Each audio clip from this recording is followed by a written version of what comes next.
Hello, I'm Jane Velez Mitchell with Jane Unchained, and we're talking about a very important topic today, the safety of dogs and controversies arising from police shootings. I am on right now with Jill Ryther, who is an attorney based out of Los Angeles. Jill, tell me about some of the lawsuits you're dealing with right now regarding police shootings of dogs. Hi, Jane. Yeah, thanks for having me. We currently have 3 federal lawsuits, and every single one of those cases involves a family dog that was shot by a law enforcement agency. We've had several cases in the past, and we keep getting calls with cases like this, and we're really wanting to get to the root of the problem, which is I think officers need training for how to encounter dogs, because we can't fix the problem with one lawsuit at a time. Well, it's tragic. These are members of the family, and often it just really creates a whole ripple effect of tragedy and sadness for children and others. I personally believe that police officers are put in awkward situations where they have to make split-second decisions. I actually took a police officer for a day training course many years ago in Philadelphia when I was a reporter there, and I made all sorts of mistakes. I was even told you will never be a police officer because on a training exercise I made bad split-second decisions that, if it had happened in real life, would have cost lives. So I have a lot of sympathy specifically because of that experience, but in general for police officers.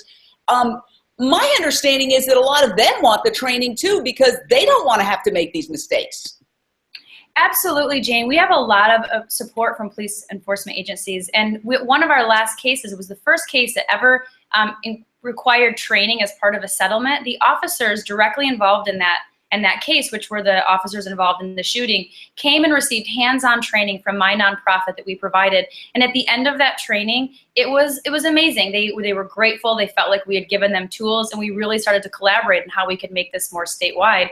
And we have a lot of people on our team that actually are law enforcement, different positions in law enforcement, and they absolutely want this training. They don't want to continue to shoot dogs, just like families don't want to continue having their dog shot. And tell me your nonprofit. It's Expand Animal Rights Now. You can find us at expandanimalrightsnow.org. And I'm an attorney, and we have a for-profit law practice. And what happened was I would encounter so many cases where people really needed representation, but they simply couldn't afford to hire an attorney. So I started a nonprofit to be able to provide legal services for animal rights cases for people that couldn't afford it. So why have some of these become federal cases? We always file in federal court. The main claim is a 1983 violation of civil rights. So these cases are federal cases. It's a person's, unfortunately, animals are considered property under the law. So when an officer comes into your home, shoots and kills your dog, that's a violation of your property rights, which is a federal cause. So let me ask you, what is the underlying problem? Again, from my experience, and how officers interact in the street is a national controversy on many levels right now. But we also, as, for example, Hillary Clinton has pointed out, have to have a lot of compassion for police officers who are put in these situations where they have to make split-second decisions. I don't think this is about pointing the fingers and casting blame and try to paint any group as being somehow, determined to cause harm. What is the fundamental problem that you have noticed a commonality with these cases where police officers end up shooting dogs that haven't done anything wrong? It's a great question. The problem is twofold. One is that officers have absolutely no idea what to do when they encounter dogs. It's not something they're ever trained on. Some of them never even think about it, which I know seems odd because so many households have dogs.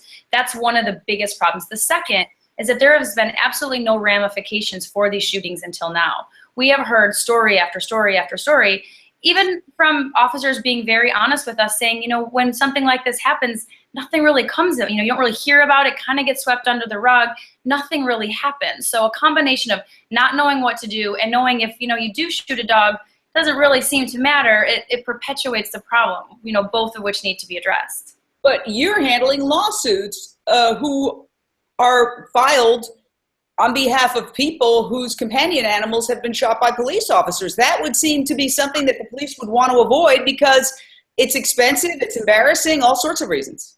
Absolutely, which is why we're doing what we're doing. And in all of my cases, we've had 4 so far, they're always the judge is hearing it for the first time. So it's definitely, even though this has been going on for a long time, cases haven't been being filed. This is why we're doing it. We want to bring attention. Obviously, police officers don't want to be sued. We're suing the police department, the city, all of which could be avoided if officers receive training and stop shooting dogs. Now, I understand there are some areas, municipalities, regions where this training is going on and it's working very well. Tell me about that. Absolutely. There's 2 states so far, Texas and Colorado, that have passed laws that require statewide training. It's relatively new, but I just went and watched the screening of Dogs and Men, excellent documentary about this very issue.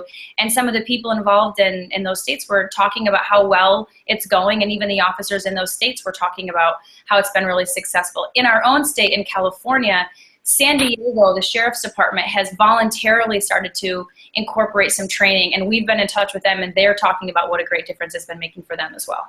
San Diego? San Diego, correct. Wow. And one of our cases is a San Diego case, and that shooting happened just days after the San Diego grand jury came out and recommended, strongly recommended, that the Sheriff's Department engage in training on how to encounter dogs. And I mean, it was within I think it was about 3 days when our lawsuit was filed and when that grand jury report came out. So it's a really, really present topic right now that everybody's thinking about. So what is the basic way to avoid shooting a dog? I mean, obviously, police are arriving on the scene. There's got to be some turmoil, likely, possibly, some kind of high state of tension. And so dogs, I know I have 3 dogs who are my companions along with my partner. They get excited, and that can be misinterpreted as aggressive. Absolutely. One of the biggest components that's so important in the training is just learning about dog behavior. You know, not every bark from a dog is an aggressive bark. Some dogs are fearful. So really an important part of the training is sort of recognizing how to read a little bit into dogs. What do dogs mean? Like how do you interpret different things that they do? And then the second is training in non-lethal methods. I mean, mailmen encounter dogs all the time. UPS drivers encounter dogs all the time. There's a lot of things you can do. I mean, you know, from something as extreme as tasering, which obviously we would want to avoid except in absolutely extreme situations, though better than being shot, to something as simple as, you know, throwing a treat, throwing a toy, rattling the cage to, the fence to let them know that you're outside and to put your dogs away. I mean, so often officers go to homes, they see beware of dog signs. It would just take a matter of seconds to, you know, call inside and say, hey, we're out, you know, put your dog away, as opposed to just barging in. And then you've got a couple dogs or one dog being encountered in their own fenced in front yard, somebody rushing in, any dog's gonna bark.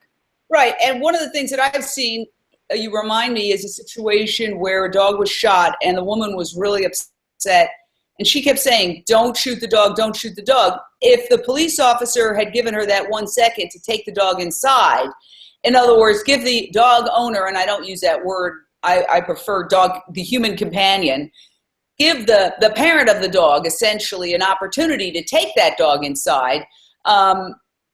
Now, you know, from the police officer's perspective, if that person is a potential suspect, that could pose risks as well. So it's complicated. It's easy for me to sit here and armchair quarterback in the comfort of my home as opposed to being out there in the street. Again, I remember that course I took where I failed miserably to make the right decisions. So I do agree, though, that training is obviously going to save lives. And in general, for all encounters with police, I think the addition of videotape, dash cams, body cams for police officers, all these high-tech tools, you know, people talk about, let's say, crime in general.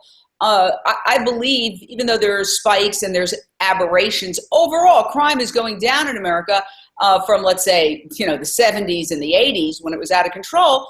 And one of the reasons is technology. I mean, everybody has cameras now. A large percentage of homeowners and renters have cameras where they can observe people outside. They can observe the inside of their home when they're outside remotely using their cell phone camera. So there's so many ways now to monitor that I think that we can evolve as a culture beyond this sort of, you know, confrontational mentality where we really are more observers of what's going on and approaching it almost like from a game theory perspective as opposed to a reactive emotional perspective. What do you think? Absolutely. And in fact, we have video surveillance in several of our cases as well. And it's a game changer. I mean, absolutely now, a lot of these things are caught on video. And I think It's in the interest of all involved to do something about this. And you raised a really good point when you said, you know, if the officer had given the person a chance to put the dog away, that could save lives. And in fact, that's a really important piece in the Colorado law, which we want to mirror here.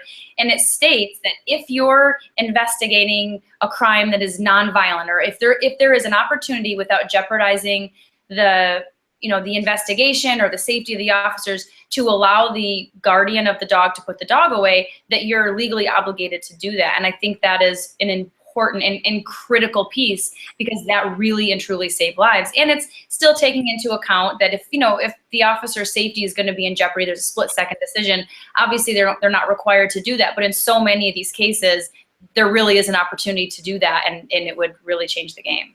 Yeah, and what I say about our whole culture is that we're very speciesist. We have a tendency to demonize animals. I just saw a whole report that I was actually involved in about how one presidential candidate, you can guess which, kept talking about everybody being dogs in an insulting fashion. Dozens and dozens of cases that have nothing to do with dogs, like sweating like a dog. We all know dogs don't sweat. And so I think our culture has a tendency to demonize animals. And then when there's any kind of crisis, oh, that animal's a threat. I think we need to take a step back from that. And so I was involved with passing the Dining with Dogs law in California and New York, which allows dogs to go to outdoor cafes if the restaurant agrees. That's all part of lessening this attitude of us versus them when it comes to animals. And so I love what you're doing. Please keep us updated, Jill. And I hope that these training mechanisms go into place. And I'd even like to work with you with an umbrella group that I work with, Social Compassion Legislation, that we were the ones who passed the Dining with Dogs bill. We just also got a humane education law passed in California. So yes. I think we could work very easily on doing this training to train police officers on how to handle dogs when they encounter them. So thank you so much. Yes, thank you so much. And I would love to work with you. I think that's a great idea. We've got the law written. We've got trainers ready to go. We've got, we had some Senate interest. So yeah, let's talk, because I think that absolutely the time is now that this needs to happen in California. All right. And another incredible interview here on Jane Unchained. Please support our work. I will. Thank you, Jane. Okay, bye.